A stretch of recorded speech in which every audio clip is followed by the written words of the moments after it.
A few students have asked, Mrs. Johnson, how do I access Google at home? So I have pulled up my own personal email account to show you how to do that. So I'm logged in with my own personal Gmail account.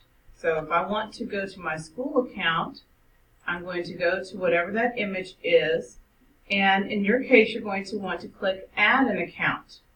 And you're going to want to type in your school email address. So I'm just going to type in an email, okay?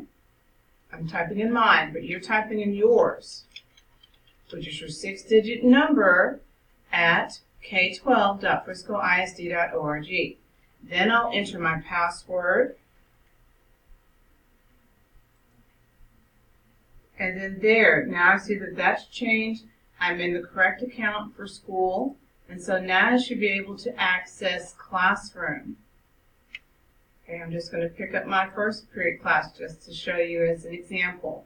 Okay, so now you should be able to see that. And on Google Classroom tonight, I have put this little link right here to show you your government history and vocabulary pages. So when you look at Google Classroom and you click this link, you'll pull this up and you can see the information that I've got to help to prepare you for your test on Friday. Right. Have your BOK all filled in when you come into class tomorrow. I'll see you then. Good night.